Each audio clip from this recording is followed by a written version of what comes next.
Bonsoir. Alors, t'as cru que le pass c'était fini? Ah non, t'es pas prêt de nous voir quitter YouTube, ça je peux te le dire. Bon, ça fait à peu près, quoi, 3000 ans qu'on n'a pas fait une vidéo. Je t'avoue, j'ai perdu le rythme, j'ai perdu le confort devant la caméra parce que je l'ai jamais eu, on va dire, hein, voilà. Et du coup, aujourd'hui, je suis de retour, on change de décor, on se met bien. Bon, ok, peut-être parce que j'ai pas de trépied. Oui, ça peut jouer, mais aussi parce qu'on va s'habituer à tourner en étant assis parce qu'il va se passer plusieurs choses dans les mois à venir. Voilà, déjà, j'ai un éclairage, ça c'est beau. Voilà, je remercie Enzo, hein, vous aurez sa chaîne dans la description. Aujourd'hui, on va enfin passer à l'épisode 9 que j'attends de tourner depuis moult mois. Ça me manquait YouTube, putain. Aujourd'hui, pour le premier film de l'épisode 9, on va parler d'un génie de l'informatique et de la téléphonie mobile. Bon, on va parler de Jobs. Réalisé par Joshua Michael Stern en 2013, est un biopic qui retrace l'histoire de Steve Jobs, des années 1971 à 2001. Pour le casting, on retrouve dans le rôle principal, donc dans la peau de Steve Jobs, Ashton Kutcher, que je pense on n'a pas trop besoin de présenter. Il a joué dans Sex Friends, Valentine's Day... Enfin voilà, je pense que vous connaissez Ashton Kutcher quand même. Ou alors, va vraiment falloir vous réveiller. Nous avons aussi Josh Gad, que vous avez vu dans Pixel ou dans Les Stagiaires. Les Stagiaires est sympa. Il atterrira peut-être dans un autre épisode. Il y a aussi Dermot Mulroney, je sais pas comment on dit. Il a joué dans Identité secrète avec Tyler Lautner et dans Insidious 3. Je ne l'ai pas vu, j'ai vu le 1, j'ai vu le 2, j'ai été totalement traumatisé à vie, genre voilà. Je pense que Insidious c'est le pire film d'horreur que je n'ai jamais vu.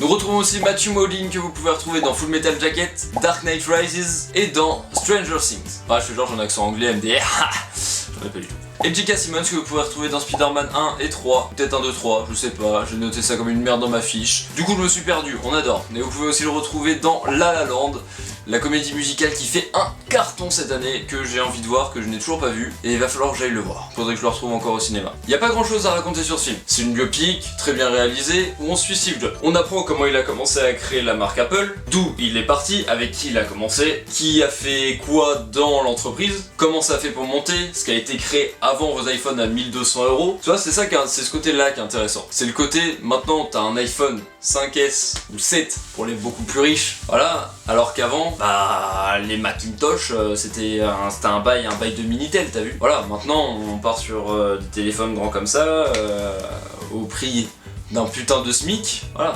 C'est juste démentiel. Comment il a réussi à vendre autant dans le monde entier, et bam, tout ça c'est dans le film. Et c'est ultra intéressant de savoir comment c'est... D'où vient ton iPhone que t'as dans ta poche, ton MacBook Pro que tu ramènes à l'amphithéâtre ou ton iMac que tu as dans ton bureau. Voilà, c'est des choses débiles dans la vie, mais en général on s'en rend pas compte. Voilà, donc c'est un très beau film à voir, c'est un film que tu vas regarder une fois parce que tu t'intéresses à Apple, tu t'intéresses à Steve Jobs, à son travail, et que tu sais pas forcément d'où il est parti. Et bien si tu as envie de savoir d'où il est parti, avec qui il a commencé, avec qui il a fini, et d'où vient son idée, et comment il a progressé à travers le monde, et ben c'est un film à aller voir. Je me suis totalement perdu dans cette explication, mais c'est pas grave, m'en bats les couilles. Du coup, on va passer au deuxième film maintenant. Donc notre deuxième film d'aujourd'hui est Spy.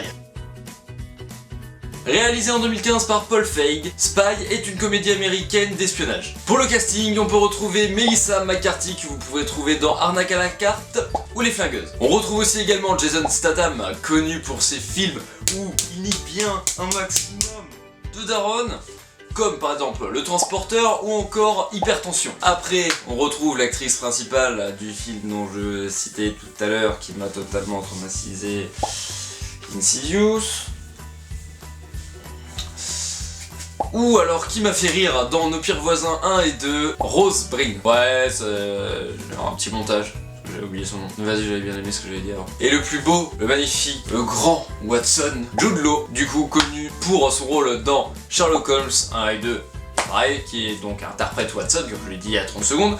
Et on le retrouve aussi dans le film que j'ai déjà présenté dans l'épisode numéro 3, je crois bien, The Grand Budapest Hotel. Voilà, maintenant on va passer au résumé du film. Donc, scénario assez simpliste, mais qui marche bien. Donc, Suzanne est une analyste de la CIA qui assiste un grand espion. Ce grand espion c'est Bradley Fine, mais un jour, il vient à disparaître. On ne sait pas où, mais on ne sait pas comment, mais c'est à ce moment-là que Suzanne décide de se lancer dans une mission pour le retrouver, et surtout pour déjouer une attaque nucléaire. Voilà, je t'en dis pas plus, et on passe tout de suite au troisième film. Le dernier film d'aujourd'hui sera donc Public Enemies. Public Enemies est donc réalisé en 2009 par Michael Mann.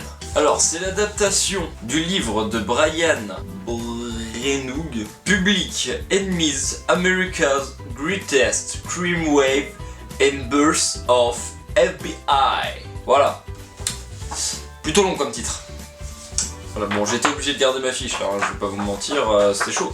C'est chaud. Public Enemies, America's Greatest Crime Wave and Birth of FBI. En plus, je suis nul en anglais, donc va retenir une phrase aussi longue. Ok, maintenant on passe au casting. Ah, je suis bien là. Non, on passe à rien du tout en fait. Bon, dans ce film on retrouve deux acteurs que j'apprécie énormément et une que j'aime moins. Bon, commençons par celle que j'aime le moins, Marion Cotillard. Ouais, bon j'avoue il y a surtout un film qui a fait que... Voilà, bon elle a joué dans Taxi, le film de Luc Besson. Petit rôle mais ça va. Elle a joué dans La Môme. Donc ça, c'est le film qui a fait que Marion Cotillard est devenue l'actrice française la plus hype de tous les temps. Enfin, de tous les temps. Actuellement et internationalement. Et elle a joué dans Batman Dark Knight Rises. Voilà, hein. Allez, depuis ce jour. Pourquoi, putain, merde. Bon, passons. Dans le même film, nous avons le Batman, le charismatique Christian Bale, que vous pouvez aussi retrouver dans le rôle principal d'American Psycho. Et après, entre deux, se trouve le beau, le génial, le bourré Johnny Depp. Bon, est-ce que je le présente?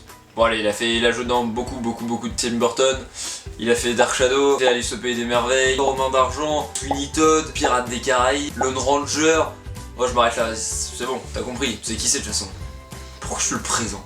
Dans cette histoire, nous suivons John Dillinger, célèbre braqueur de banque et ennemi numéro 1 du FBI. Après avoir fait évader tous ses petits copains d'une prison haute sécurité, il se cache pour se faire oublier. Peu de temps après, il se rend à une soirée où il rencontre Billy Frechet. Il lui sort son petit speech. Ouais, allez, pars avec moi, tu verras, ma vie est trop palpitante, je t'aime. Bon, bien évidemment, elle accepte et se rend très vite compte que c'est la merde. Suivi par les flics, par le FBI, le mec il se fait tirer dessus. Une vie de gangster quoi. Toi, le mec il a pour le temps de niaiser. Ah là, sacré John Dillinger. Bon, en tout cas, des trois films, je pense que c'est celui-là qu'il faut aller voir absolument. Il est vraiment génial. Il y a Johnny Depp, il y a Christian Bale, il y a Marion Cotillard, beaucoup de personnes l'apprécient beaucoup. Moi je l'apprécie un peu, c'est pas mon actrice préférée, mais bon. Elle a fait des choses bien, elle a fait des choses moins bien, un peu comme tout le monde. En tout cas, ça m'a fait extrêmement plaisir de reprendre le placard à film parce que putain qu'est-ce que ça me manquait. Donc c'est la fin de cet épisode 9, n'oubliez pas de vous abonner, allez salut!